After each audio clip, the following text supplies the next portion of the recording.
Почитувани граѓани, почитувани новинари. Владата предводена од СДСМ во пресред на најтешката зима со одговорни мерки и политики обезбедува стабилно и сигурно снабдување со храна, енергенси, електрична и топлинска енергија. Граѓаните да бидат спокојни, ќе биде тешка зима, но криза за храна и основни продукти нема да има. Го зголемуваме домашното производство на храна, со исклучително добрата регионална соработка се гарантира дека нема да има недостиг на храна во земјава. Обезбедени се средства во престојната зима да има доволно за сите потреби за енергенси и топлинска енергија. На регулираниот пазар на електрична енергија, покрај домаќинствата и компаниите, мали потрошувачи, вклучени се и сите основни и средни училишта и здравствени институции, со што обезбедуваме непречена настава со физичко присуство и здравствени услуги за сите граѓани. Над 600.000 домаќинства плаќаат само 20% од потрошената електрична енергија, 80% е субвенција од државата.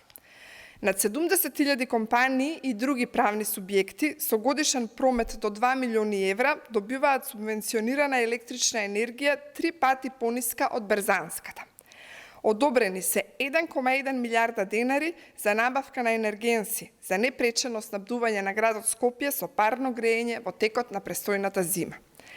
Се водат преговори во регионот за да се увезе електрична енергија по цена помала од берзанската, како и енергенси за производство на струја за приватниот сектор. Со ефикасни, навремени мерки се грижиме за сите подеднакво. За надминување на последиците од глобалната економска криза им помагаме на граѓаните, компаниите, училиштата, болниците. Од друга страна, ВМРО, ДПМН и Христијан Мицковски се посветени на тендери, провизии, партиски вработувања.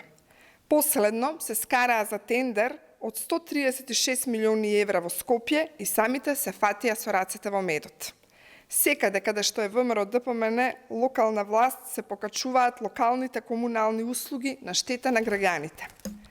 Дополнително го блокира Македонското собрание во време на криза, што е крајно неодговорно. Го повикуваме Мицковски да прекине блокадата на Македонското собрание, да ги поддржи законите во интерес на граѓаните, како законот за градење и уште 50 на други закони кои се закочени од страна на ВМРО, ДПМН. Благодарам.